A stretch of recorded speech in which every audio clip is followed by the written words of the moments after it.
bisa sih ini juga.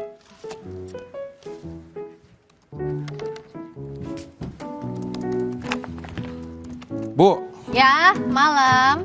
ini janjinya mana? Katanya habis PHK mau dicariin kerja nih berkas saya, Bu. Janji, emang saya pernah janji? Iya, katanya PHK ya. Habis itu nanti kita cariin ganti kerjanya gitu. Aduh, turut prihatin ya, Pak ya. Tapi kalau ngomong-ngomong cari kerjaan boleh. CV-nya saya terima dulu ya. Oke, terima kasih. Kapan saya mulai kerjanya nih? Nanti dulu, belum. masih panjang progresnya. Nanti ada prosesnya dulu, diwawancara dulu. CV-nya saya mau lebaran pelajari nih, dulu. Bu. Mau lebaran.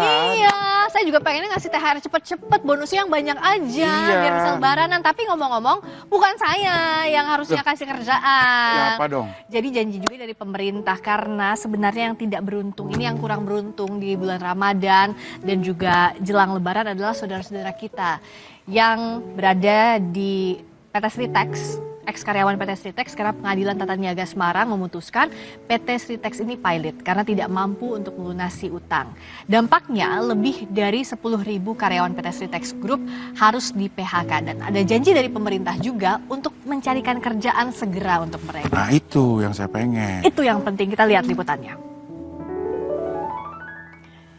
Dani Sutopo merupakan salah satu dari ribuan karyawan PT Sritex yang terkena PHK. Setelah kemarin menerima surat PHK, pria berusia 43 tahun ini memilih beristirahat di rumah dan menenangkan diri.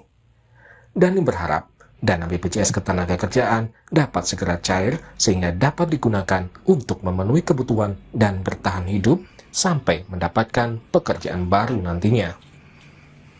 Terenyuh Mas, udah sekian lama bekerja, terus ini udah masuk bulan puasa, awal puasa, mau tahun baru, mau lebaran, malah dapat kabar seperti ini, otomatis ya sedih Mas. Ya sementara kita berharap untuk klaim BPJS itu mudah-mudahan cepat cair, terus sama yang belum diberikan itu semoga cepat diberikan haknya untuk menyambung hidup sampai nanti dapat pekerjaan lagi.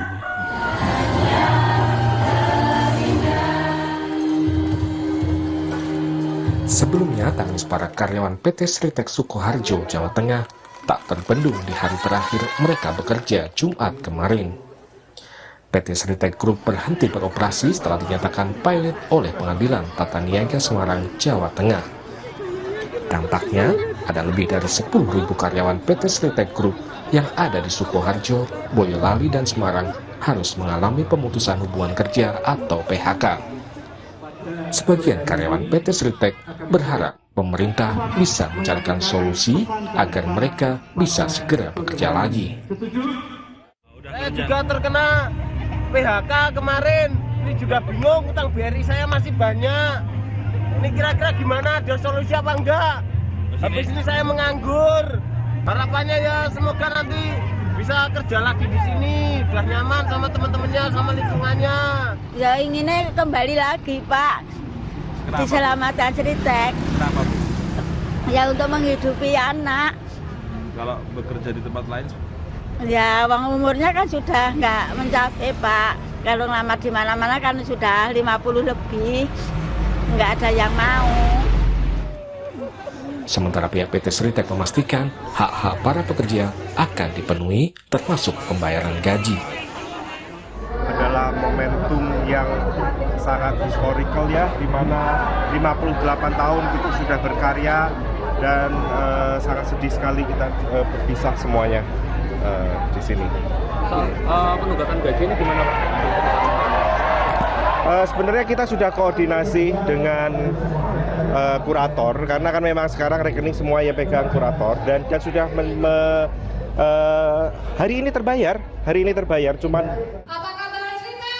Setelah Sritex dinyatakan pilot, sebelumnya sempat ada upaya dari pemerintah untuk mencegah PHK. Wakil Menteri Tenaga Kerja Immanuel Ebenezer sempat menjanjikan tidak akan ada PHK bagi karyawan Sritex. Opsi kita pemerintah, opsi tidak ada kata PHK. Gitu. Jadi tetap berjalan, artinya Sritex ini tetap harus melakukan namanya going concern ya, jalan. Jangan sampai nanti malah ini merusak citra tekstil nasional.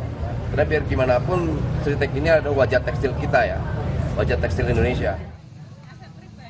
Namun 28 Februari kemarin, pembicaraan antara tim kurator dan debitur memutuskan menolak skema going concern atau keberlangsungan usaha, sehingga PT Sritek pun harus mem-PHK karyawannya. PT Sritek merupakan salah satu perusahaan tekstil terbesar di Indonesia. Perusahaan ini telah beroperasi selama 58 tahun. Namun perjalanan panjang perusahaan yang pernah mengekspor seragam militer ke 40 negara itu harus berakhir. Sritek dinyatakan pilot kan tidak mampu melunasi utang belasan triliun rupiah. Tim Liputan, Kompas TV. Bagaimana nasib karyawan PT Sritek setelah PHK dan apa solusinya dan bagaimana pula untuk memastikan agar hak-hak para karyawan ini bisa terpenuhi seluruhnya dengan segera? Kita akan bahas, sudah hadir di studio Kompas TV ada Wakil Menteri Ketenagakerjaan Immanuel Ebenezer. Bung Noel, selamat malam Pak Menteri. Juga sudah hadir Mas Sunarno dari Ketua Umum Kongres Aliansi Serikat Buruh Indonesia atau KASBI. Mas Sunarno, selamat malam. Terima kasih sudah hadir dan juga lewat sambungan Zoom bergabung Koordinator Pekerja Sritek Group Pak Slamet Kaswanto. Selamat malam Pak Slamet. Malam Pak, selamat. Kita ke Pak Slamet dulu, kabar terbaru dari kawan-kawan di Sritek seperti apa? Tadi pagi kan sudah datang ke Sritek untuk mengurus BPJS Ketenagakerjaan, JHT. Apalagi progresnya? Soal pesangon sudah ada kabar juga, termasuk juga soal sisa gaji yang kalau kata Dirut sih kemarin sudah cair ya dari kurator. Nah itu bagaimana perkembangan terkininya? Ya, jadi mulai hari ini tadi teman-teman yang di Sritek itu sudah mengurus persyaratan untuk pengurusan JKP dan juga JHT. Jadi kelengkapan dokumen mulai dilengkapi pada hari ini. Nah, terkait dengan pesangon tentunya itu yang belum bisa dipenuhi, yang nantinya akan kami tagihkan melalui kurator, melalui penagihan di rapat direktur. Nah, dan yang paling utama tentunya adalah PHK ini kan 2 hari sebelum Ramadan tiba. Maka kami berharap sebetulnya hak kami selama bekerja itu pada saat di PHK terakhir sebelum Ramadan, hak THR kami itu sudah muncul. Maka sebenarnya kami menginginkan THR itu dibayarkan dulu, bukan menjadi tagihan yang terutang kepada kreditur. Kepada kurator. Jadi yang akan kami perjuangkan tentunya adalah pesangon, THR. Kalau gaji kemarin alot dan ini sudah mulai ada yang cair, tetapi beberapa mungkin ada yang belum karena perbedaan rekening, mungkin akan dimulai nanti di hari Senin depan. Gitu. Oke, tapi baru itu ya, yang diharapkan adalah THR untuk pegangan hidup selama Ramadan dan Lebaran ini, begitu ya Pak Slamet ya? Ya, betul. Ya, ke Pak Wamen sekarang. Bung Noel, ini berita ini cukup mengejutkan, banyak pihak yang terkejut karena memang beberapa bulan terakhir ada rasa optimis bahwa tidak ada PHK dari berbagai perusahaan, tapi kita mendengarnya 2 hari sebelum diputuskan akan terakhir kerja gitu. Nah, itu gimana ininya sih, koordinasinya sebenarnya ada nggak sama pemerintah? Ya, pertama-tama gini ya, kita turut prihatin ya terhadap kejadian PHK massal yang dilakukan oleh kurator.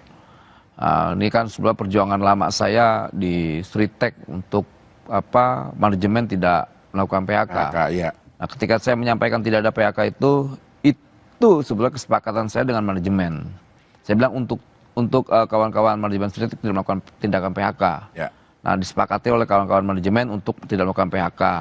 Kemudian ada proses kepilitan ya yang dilakukan oleh kurator. Akhirnya itu dipilotkan. Akhirnya coba kita negosiasi lagi untuk bagaimana tetap gerakan concern saya di burunya ya, bagaimana menyelamatkan kawan-kawan para pekerja ini. Akhirnya kita nego lagi, saya minta coba dinegosiasikan lagi supaya tidak ada yang namanya PHK. Akhirnya sepakatlah negosiasinya tentang going concern, dia berjalan. Kalian kata mereka meyakinkan kami masih mampu. Oke, silakan going concern. Itu ini kalian kan ini ya mereka lah ya, bukan di kita. antara dia dan kurator. Nah, sampai akhirnya terjadi PHK yang kemarin ini tanggal 28, lah itu membuat shock kita. Ih, kok PHK? Nah, sebenarnya kita kaget lagi. Waduh, tapi kan ya kalau mau nangis saya nangis sebetulnya, nangis banget. Gimana muka kita gitu. Tapi kan kita tidak bisa larut dengan situasi yang sangat emosional seperti ini. Tapi kita harus punya tindakan ya, tindakan-tindakan yang rasional. Pertama kita melakukan misalnya kayak menjamin hak-hak buruh terkait misalnya pesangon. Ya. Kedua, hak mereka untuk mendapatkan jaminan kehilangan pekerjaan JKP. Kedua, kita juga harus menjamin mereka mendapatkan JHT, jaminan hari tua. Nah, hal-hal itu yang sudah kita upayakan. THR juga termasuk ya. Nah, THR menjadi bagian tuntutan yang dilakukan oleh kawan-kawan serikat pekerja di sana. Nah, kita tidak tutup mata soal itu. Ya. Negara tetap hadir. Nah, ini kan problem hukum yang terkadang publik tidak tahu. Ini problem hukum yang nggak mungkin kita masuk wilayah itu, gitu loh. Nah. Kurator ini kan sudah menjadi keputusan hukum. Ya. Keputusan hukum yang dimana kami nggak bisa masuk situ. Oke. Yang bisa kita lakukan adalah bagaimana kawan-kawan serikat pekerja dan serikat buruh ini mendapatkan hak-haknya, itu doang. Ya, nah bagaimana agar para buruh ini mendapatkan haknya ini juga pasti jadi perhatian Mas Sunardo dan kawan-kawan. Kita akan bahas usai jeda, tetap di Sapa Indonesia Malam Akhir Pekan.